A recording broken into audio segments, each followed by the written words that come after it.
We have just left Quito and we're on our way to Cotacachi, Ecuador. However, on the way, we have stopped off at Cayambe. Cayambe is known for several traditional Ecuadorian foods and it's known to be the best here. So the first thing we're gonna get is bizcocho, which is like a ladyfinger type biscuit. Bizcocho de San Pedro, it has been around since the 70s and it's probably one of the most famous places in Cayambe, Ecuador. However, when you drive through, all you see on the sides of the roads are bizcocho, bizcocho, bizcocho. This is the place to get it. It is known as the best place in Ecuador to get this biscuit. And here at San Pedro, they make them from 8 until 10 a.m. However, we're here in the afternoon, so we missed it. We weren't able to actually see them make it, but they did allow us to go in and you could see that they still make it in the traditional wood oven. And then what they do is they bake it twice. So they bake it once and then they put it back into the oven later on after it's rested. And that kind of gives it apparently a very crispy exterior. Some people compare it to a Ritz cracker. It's a savory biscuit and I love savory. So I think this is gonna be a good stop.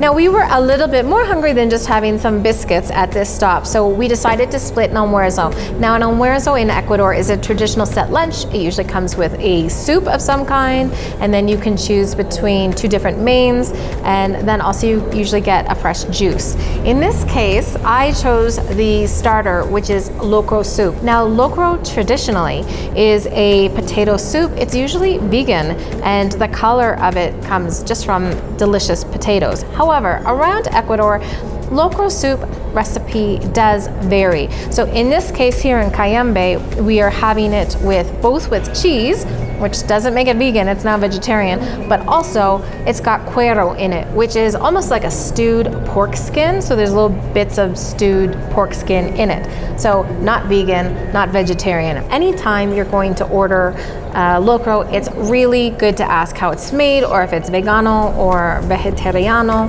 because although it's traditionally a vegan soup, everybody's got their own recipe. So you may have yours and it has a little bit of pork fat in it. I think that makes it delicious, but if you're a vegan, you're not gonna be happy about that.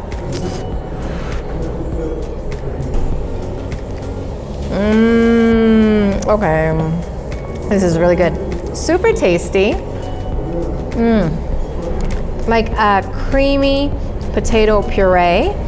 Has some spices in it. There is the pork skin in it, which there are little pieces, so you don't quite taste them or feel them, but it just gives us like a really rich soup, porky flavor, which I love.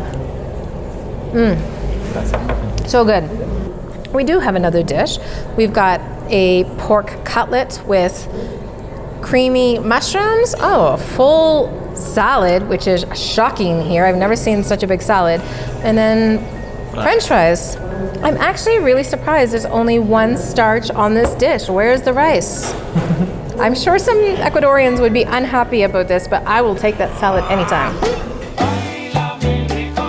So when we came in and they told us the almuerzo was $5, I was a little bit like, really? And that's because almuerzo in Ecuador is typically around $3. Sometimes it's more, sometimes it's less. You know, in really touristy areas, it can be a little bit more. When I was in the Galapagos, it was $5, but they import almost all of their food, so that's understandable. However, I have to say, this was an amazing deal. They have fresh naranjilla juice. Sometimes you get a drink with your almuerzo, but this is an actual fresh juice. And then the locro with cuero was fantastic. That alone cost $5 in some places. And then there was a pork fillet with the salad and the fries.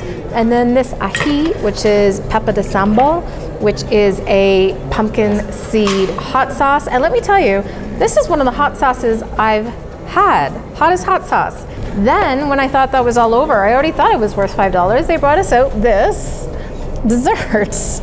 I don't know if we need that dessert because we have the bizcocho, we have the queso de hoja, we have the manjar de leche, which is just, I know as dulce de leche, and then also I saw that they had something called café con nata and decided I needed to have this. So coffee, and then this nata is like a creme fraiche. And I thought that maybe you put creme fraiche in the coffee. However, you don't. You don't at all. you actually just put it with your bizcocho. And so there is a lot of savory dessert here, and I'm loving all of it. I can't wait to try it. All right, first up, we've got the bizcocho with dulce de leche, in Ecuador known as manjar de leche. Touching this, you know what? I think this is actually the equivalent to an Italian biscotti. So Italian biscotti are cooked twice, and so are bizcocho. The names are quite similar, so that makes me think that these might actually be cousins. It's very flaky. I'm gonna try it on its own first. Look inside. It's just a flaky. I can see the comparison to Ritz. Like if you had a whole Ritz in your mouth, that kind of texture, in a good way. It doesn't taste like Ritz, although it is buttery.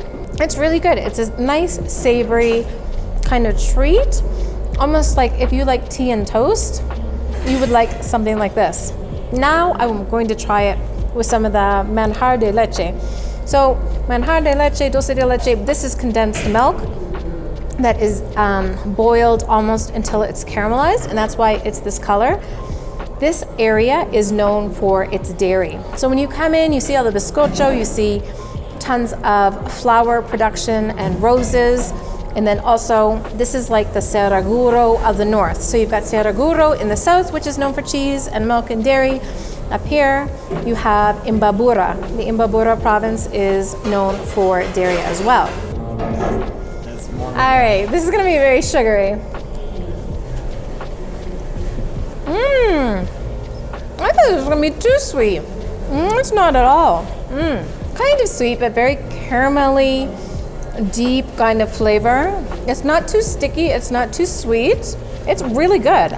I really thought that I put too much on this, but it's very good. Next I'm gonna try it with the nata. So again, another milk product. This is basically the equivalent of creme fraiche.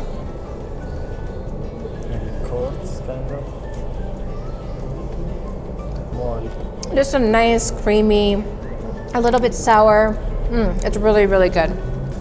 And now, so this is the same leaf that you would get a kimbolito on, another traditional snack or breakfast or afternoon treat, or some people have it as a meal. This is the achira leaf, and it's interesting because a beautiful flower grows from it, but also they can take these leaves and make flour out of it, and they actually make gluten-free crackers and bread with it. This isn't just a decoration for this plate. So when they transport the cheese, they actually wrap it in this leaf, the achira leaf, and that keeps the moisture for the cheese. And so this is supposed to be similar to a mozzarella. It's stringy like a mozzarella. Oh, it's better than mozzarella. The expensive mozzarella that you get, not the cheap stuff that we get in a block. Cheese, bizcocho.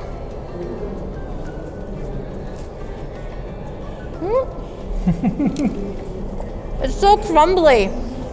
I like them separate. People eat them together. I really like that cheese. The cheese is really good.